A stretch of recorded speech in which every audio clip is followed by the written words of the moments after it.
Hello, and welcome to today's ACM SIGSOFT Webinar. This webcast is part of ACM SIGSOFT's commitment to provide value to its current and future members.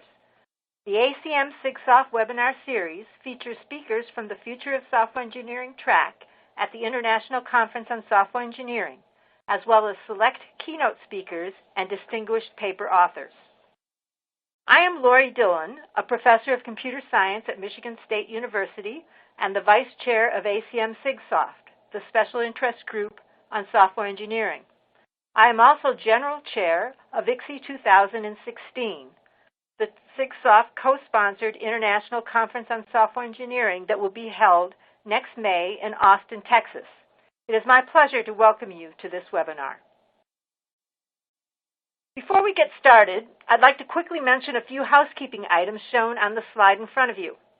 The slides will advance automatically throughout the event. On the bottom panel, you'll find a number of widgets and resources. If you are experiencing problems with the slides or audio, press the F5 key in Windows or the Command and R keys on Mac, or refresh your browser on a mobile device, or simply close and relaunch the presentation. To control the volume, adjust the master volume on your computer. At the end of our presentation, we will have time for questions. Please type your question into the Q&A box at any time and click on the Submit button. This session is being recorded and will be archived. You will receive an automatic email notification when it is available, or you can check www.sigsofts.org/webinars.html in a few days for updates. A copy of today's slide deck is available in the Resource List widget that looks like a green folder at the bottom of your screen. So today's webinar is a departure from the usual technical presentation on the future of software engineering. It is more a look at the future of ACM SIGSOFT. Will Tracz, the ACM SIGSOFT Chair, will be holding a virtual town hall meeting summarizing current SIGSOFT activities and offering listeners an opportunity to both ask questions and volunteer ideas for how SIGSOFT might better serve their needs.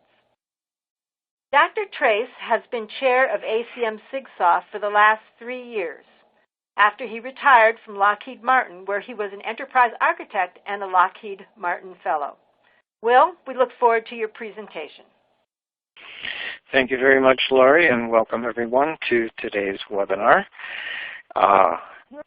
Sorry that I can't buy you all a drink or provide you with some finger food as if we had a town hall meeting at ICSE earlier this month, as well as, but if you're going to ISTA, fortunately there will be food and beverage for the town hall meeting, where I will also have the opportunity to interact with those members and the attendees. As Lori said, I have been chair for the last 3 years. My term ends at the end of the month, and all I can say is that it's been fun, and that I've enjoyed the opportunity to meet people, and I'm enjoying the opportunity today to meet you all and maybe convince you to be a volunteer or fund some of the ideas that you might have so that SIGSOFT can make your job easier. With that said, what am I going to talk about? Well, I've got lots of slides here, and you can download them, of course. And basically, if you don't know who we are, well, who we were, I should say, because we had an election, and unfortunately, tomorrow they are announcing the results, so I cannot spoil that for everyone. But you'll at least know, and hopefully you voted. What we've done, what we have not done, it's been some very interesting ideas put forth, and some of them we've acted on, some of them we've waited, or we're actually going to wait for the next executive committee members to decide on what to do and how to bring that about. And of course, I'm most interested in knowing what you would like us to do or not do, if it is something that we've done that we can improve on, whatever. So the new stuff is, if you are a retired member or approaching retirement, we've actually provided some additional way for you to afford to continue your membership. And I've got great news on open source conference proceedings. That from academia, there always seems to be a push on what is fair and how to make access without a digital library license to resources that are archived by ACM. We're proposing a new award, which I'll talk about, and then if you have aspirations to become a PC member, one of the hot topics of discussion was, is there any way to avoid or reduce registration fees at conferences by perhaps eliminating a PC meeting and going virtual? With that said, let's just move on to who we are. So, as Lori said, I'm the chair, the past chair, David Rosenblum, and Lori is the vice chair. As you can see, we are organized by members at large who are voting members and who SIGSOFT members actually voted for. And you can see the names of Gail, Francis, Frank, and Willem, and what their capacities were in our organization. Then we have volunteers or appointed positions. And Wei-Li CAPS is probably, if you're a student, a wonderful opportunity to get free money to come to conferences. We coordinate with activities in Hong Kong, China, and recently in India. That's our Indian software liaison, Pankaj Jolete, and focusing most importantly on the newsletter, where Mike Wing has been serving for the last 3 years. Unfortunately, he's resigning in end of the month, and so we will be looking for volunteers to help in the newsletter production. AJ Jane from Adobe is right now doing a great job composing each issue, and hopefully you're reading some of the material. Who will be chair? Who has been in the election process? You can see the names: Frank, who was a member at large, and Nino from USC, and then our vice chair from University of Illinois and DePaul, and then various members at large. Here, both in only 2 from the or 3 from the United States, and then the rest. We have a very diverse offering of volunteers to serve as members at large.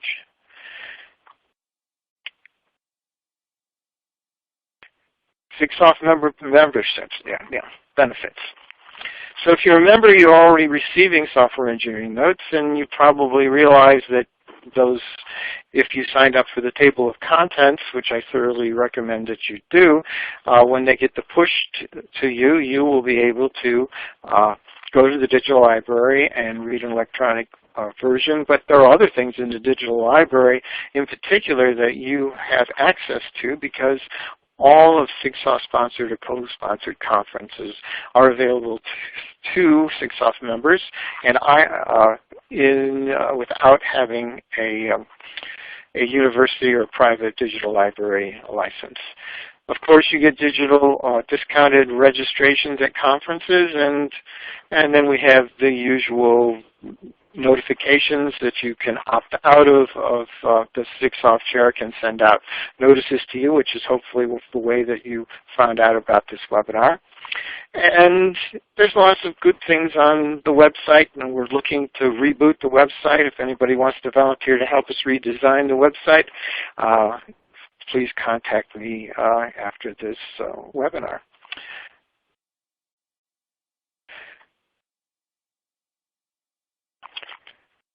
This is the home page if you had gone to SIGSOFT.org, and probably what I want to point out, because I'll be diving down more, is that we do have the webinars news, a new webinars webpage.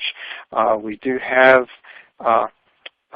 this open table of contents, which I'll talk about in a second here, but you'll see a list of all the conferences, upcoming conferences, and it's a good way to stay on top of things where we will be going as far as of resources that are available to you as a SIGSOFT member.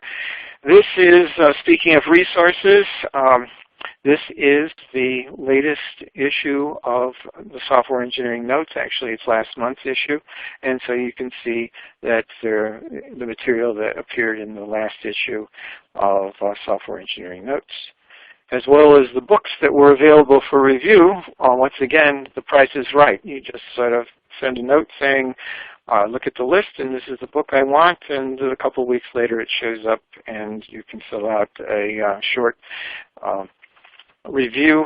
There's a template that's online that makes it easy if you've not done something like this before, and once again, it's meant to be a way of sharing your opinions and not necessarily a lot of work. You don't need to read the book, you just need to give your opinion on what you've what you read. Don't have to read the whole thing. Okay. What have we done with regard to new member benefits? Well, we've reduced the memberships. Well, we sort of increased them too, but we had to come to grips with the fact that printing costs and mailing costs have been escalating, and so and not everybody reads them. So the print material. So since everything's available online, we've reduced membership, and so it's really very affordable. If you're a student, $10.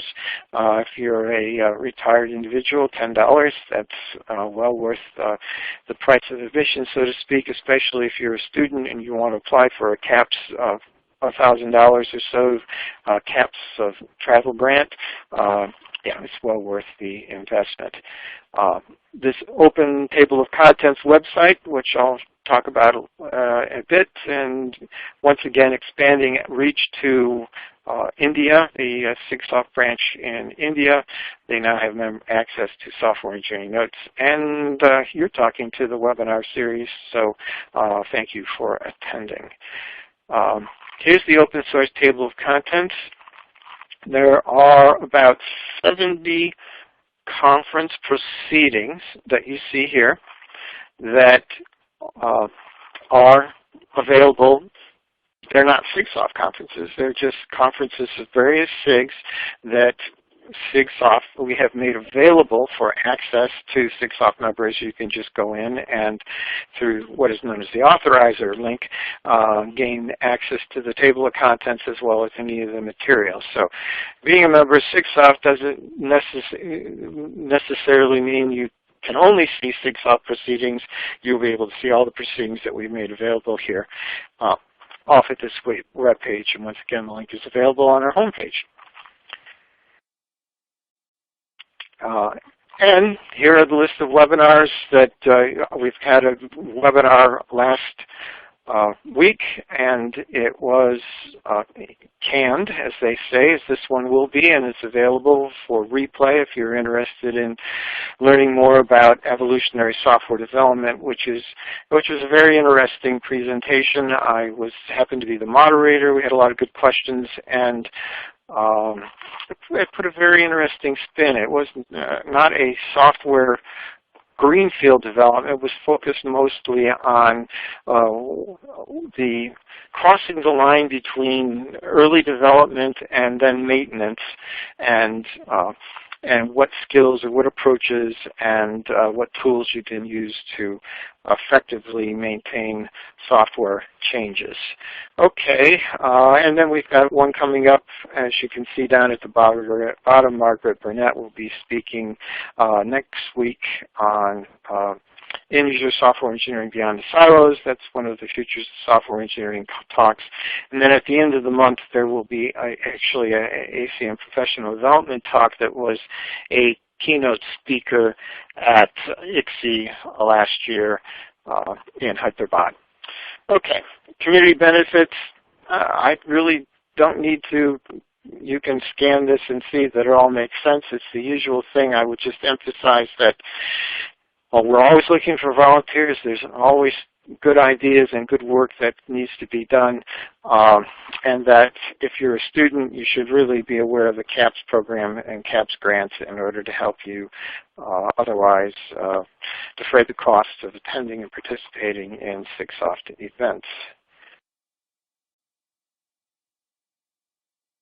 So, in summary, what we did was we reduced the registration fee. We're planning for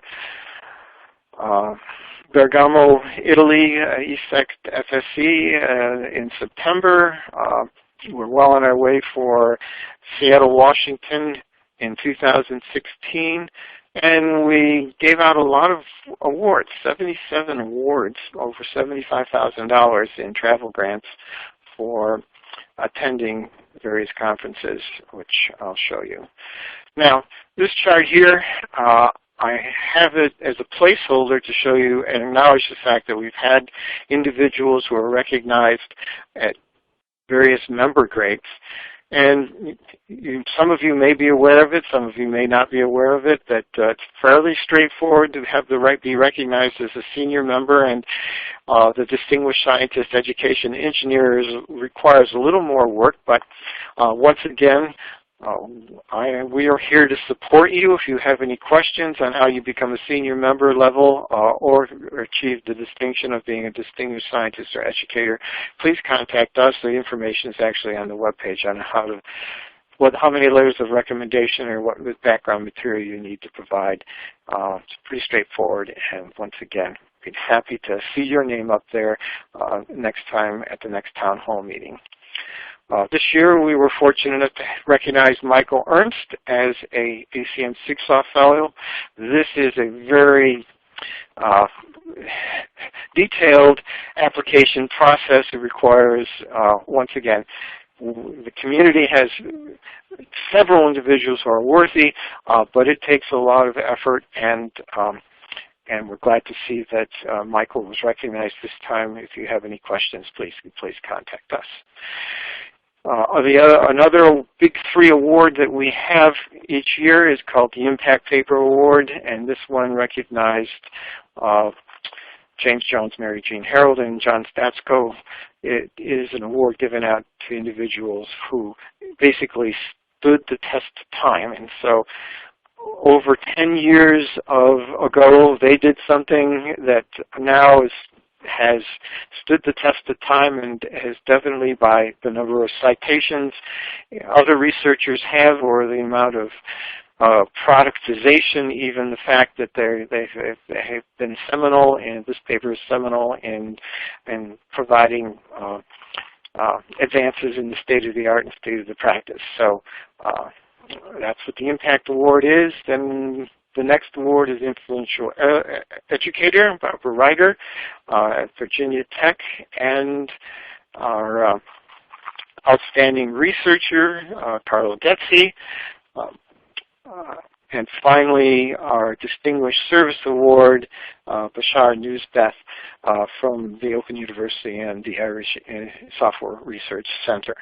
So those are referred to as our big three awards, and more information is found on our website, sigsoft.awards. And I'll just stress that we're always looking for more submissions, more candidates. So if you know anybody who is worthy of those particular categories, we've tried to make it very easy by creating a nomination webpage. Just fill in the form, and each year we close down the applications at December 15th. So you've got plenty of time to think about it. Once again, if you have any questions, just please contact me. Looking back, we had a very good year in Hong Kong. FSE 2014, it had 462, broke all records for attendees, lowest registration fee, largest number of submissions, and lowest registration cost. Well, that's for overall conference as well as workshops. I should say it also made the most money as any FSC, so we'll be increasing the amount of travel support for future FSCs paying it forward.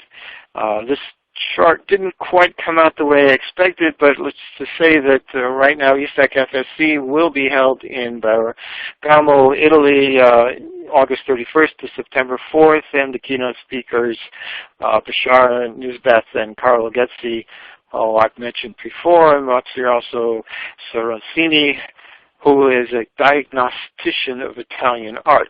So Bergamo is 1 hour from Milan by train, and you can go to our website and see more information and details, it looks like it is, as I said, a very cool place to go, and I'll see you there. The next big event in 2016 is ICSE. And Lori, as she mentioned in the introduction, is the keynote speaker, or the general chair. Lori, do you have something to say? Well, the ICSE in 2016 will be in Austin, Texas. We will be, now does it advance for all of you if I advance it on mine? Yes. We'll be in what's referred to as the New Austin area. It's the northern Arboretum area of Austin, so not right downtown, but in the beautiful Texas Hill Country. We'll take over the Renaissance Austin Hilton Hotel. There's lots of activities and things to do in Austin. Here's another one of these slides that didn't come out exactly the way it was supposed. Oops, there it goes. So, yeah, lots of history, lots of live music, nightlife. There's a lot of high-tech industries in the area. A pretty exciting place to go and to be at. We have two distinguished keynote speakers lined up already, Mary Shaw and Stephen Ibaraki. And we will have a third once the Harlan Mills Award winner has been determined. We're looking forward to going downtown to the Bullock, Texas State History Museum for our big banquet with buses that will take people to downtown so they can, see all the sights. What else do we have in here? I guess that was pretty much it in terms of the slides for ICSE in Austin. Certainly expect to have an exciting technical program as well. Thank you, Lori. Yes, 6 tracks and a lot to offer. A lot of live music, too. That's the one I'm looking forward to. So FSE in September or November of 2016 is in Seattle. If you've never been to Seattle, it's a town. We'll be right off of downtown, right on the edge of downtown. Lots to see and do. And if you have the opportunity and some free time, there's even more to do to go down to Boeing Field and see the Museum of Flight. Tom Zimmerman is the general chair, and everything is going according to plan, and I look forward to seeing you there. Now, some other activities that if you are curious and you have the time, and or especially I will just encourage you, if you have a Ph.D. dissertation, to please put it into our dissertation database. And if you're curious about the chronology of the history of ACM SIGSOFT, the website is full of information of who was general chairs and co-chairs and program committee members, and and Tao is always looking for war stories too, so if you've got some interesting historical perspective, please contact Tao, and we'll add to our historical legacy. One other activity that took place that should be of interest to if you're an educator, or perhaps you're interested in maintaining your own skills and understanding exactly easy access to technology. One of our members at large, Warren Visser, participated in development of the software engineering curriculum update, and so that's available at securriculum.org. The computer science curriculum was updated 2 years ago, and that's available at cs2013.org.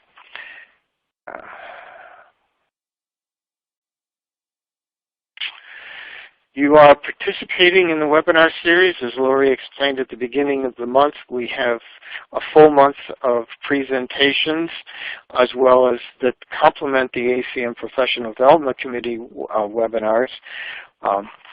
We haven't filled out our July schedule yet, but we've got various individuals who are just waiting to nail down some exact times. And so what the names here you see are the names of individuals who have agreed to give talks, hopefully in the July-August time frame. And we'll hope to see you back here for those webinars. What's new as far as software engineering notes? As some of you may be aware, we have had a moratorium on paper submissions. That has changed. We're opening it up now with a new submission site. It makes it easier for us to track submissions and the review process. I would hate to say that there was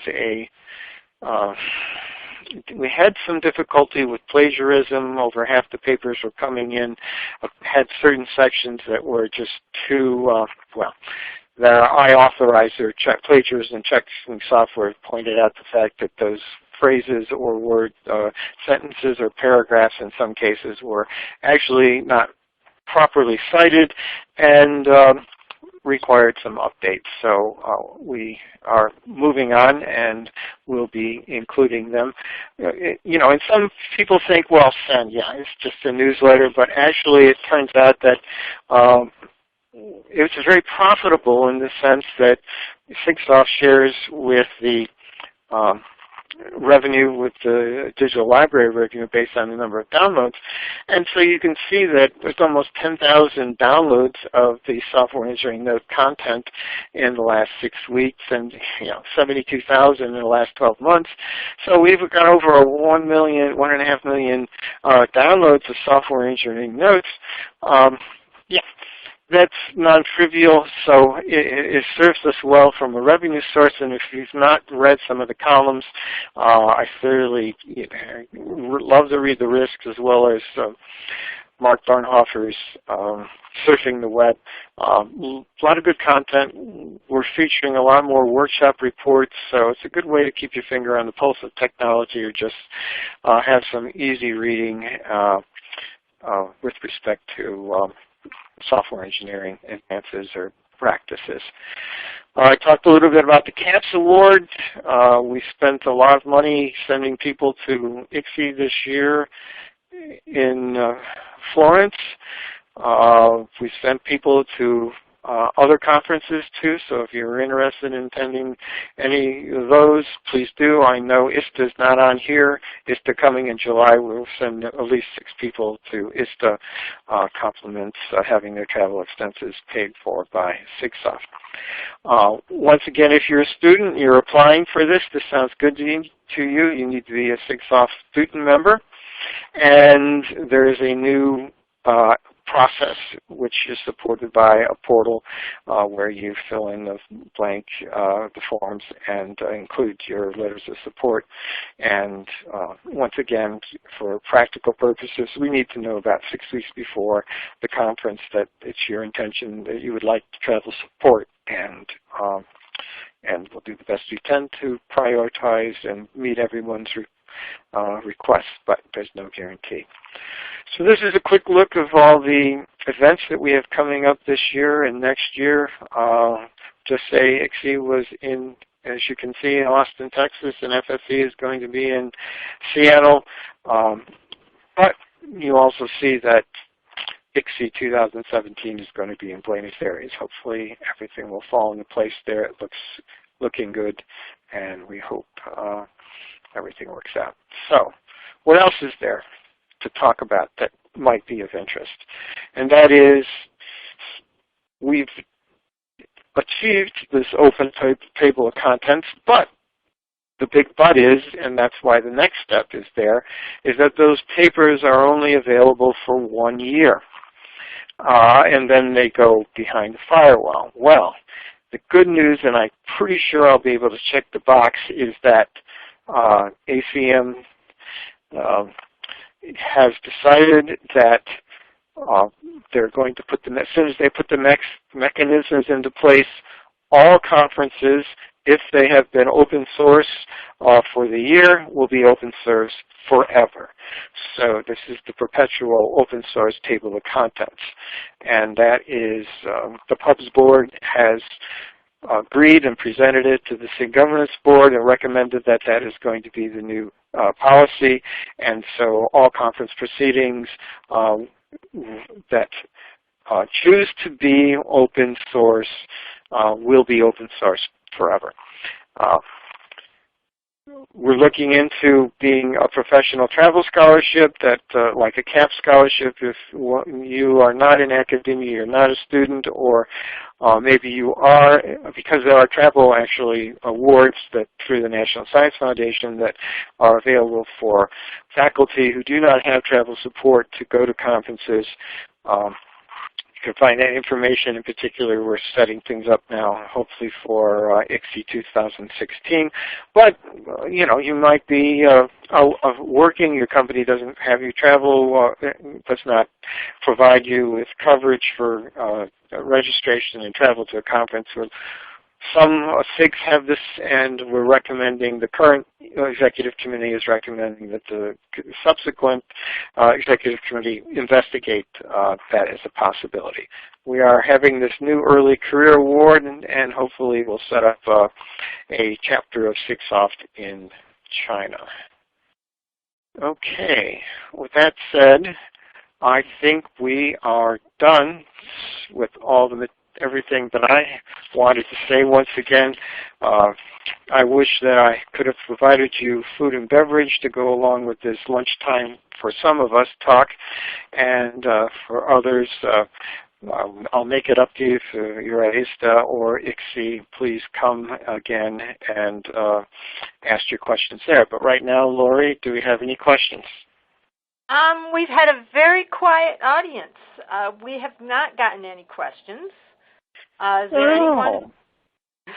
There have been no questions fired off in this whole time. So, well, obviously, I answered everyone's questions by just crystal clear, right? Crystal clear by what I had to say. So, well, if there are no questions, should well, Laura, do you have any questions? I mean, in retrospect, what do how do you think it's gone over the last 3 years as far as SIGSOFT, and where do you think we'll be going? Well, I'm kind of curious about what the new funding model is going to be with everything going open source at this point. How that's going to affect, our a lot of the money revenue. That we get, yeah. The revenue that we get from ACM is based on downloads. Is that what's going to continue to be the case when it's all open source? Right. All open and available? That is one question, and speculation is that, well, if time will tell. Right now we get on average $150,000 a year digital library revenue, and because not all digital library content, meaning the transactions on software engineering, for example, and other journals, are not open source, and they will continue to be paper access or digital library licensing access. So not everything that's in the digital library will be made available.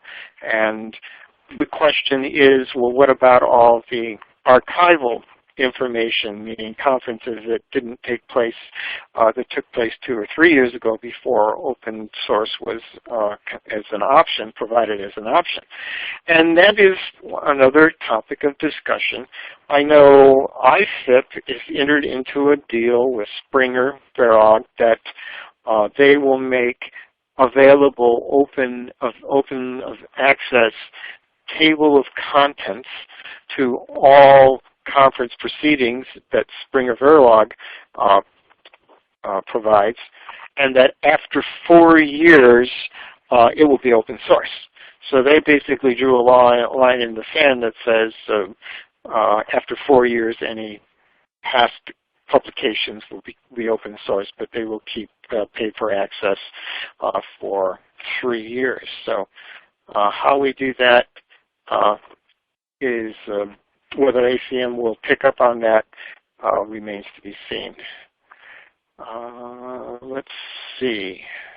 So one thing it might also be worth talking a little bit about is the new relationships that are being tried out between journals and conference publications with the new, I know ICSE this year had the first journal session where papers that had been published at maybe TSE and TOSM were eligible to be presented at, if they had not been previously presented at any other conferences. There was a session in which some of these papers were presented and discussed. Yes, that's a very interesting change that for the software engineering community, SIGMOD and maybe SIG-HPC, have had and other professional societies actually, it's called Journal First publication, so that if you had a paper that was published in a journal, you would be, you wanted to then make a presentation at a conference, then the paper would be treated as previously reviewed or screened, and you would be given a slot to make the presentation. And this is considered a radical departure to some traditionalists, and just as the fact that program committee meetings, if you're a faculty member, going to a program committee meeting is expensive for you, but it gets a chance to actually sit elbow to elbow and network with some of distinguished luminaries who you might have had use their books in teaching courses, or otherwise just start to build a networking relationship with. And I see there was a question that came in while we were chatting here about I just started off that I'd ask as soon as you took a breath. Yes, we do have a question. How are the SIGSOFT memberships distributed? For instance, academic versus business versus manufacturing, Yeah. I mean, I will say that last time I looked, we had 2,114 members. And, 10 years ago, we had 2,500 members, and in general, all the SIGs are having a decline. But we've basically been around the 2,000 level for the last 5 years. And over half of our memberships are practitioners. They're not .edu. And so where be it's probably 60-40, I find that I, being a retired Lockheed Martin Fellow, was always and also a member of the ACM Professional Development Committee, looking for ways to provide resources for the non-academic, the non-students, although it's recognizing that software engineering research is very important, and that if you look at the makeup of mostly of executive committee, it's mostly academic. But nonetheless, that's why this webinar series is being targeted as a way of providing insight and direction for practitioners who make up the majority of our membership. I'll just leave it at that. Okay, there was another train of thought that go ahead. Oh. Well, no, I was just going to say, if you have something more to say, otherwise we can close with the final announcements here. But did you have something else you wanted to say? No, I can't. Okay. Yes, I wanted to say if you have any suggestions on webinars, please let us know on topics and speakers, and please keep your finger on a link in your webpage to go check out the Professional Development Committee. I mean, we had 4,800 people sign up for Bertrand Meyer's talk on basically he was throwing stones, at Agile programming. And if you ever wanted to see that, it was called Agile Good, Bad, and Ugly. And so, that was a lot of people, and I don't know how many of you who actually went to it, but if you went to the website, it's a very good webinar, a good investment of 50 minutes of your time to hear the properties of Agile softwares that are good and the ones that are bad and the ones that are really bad.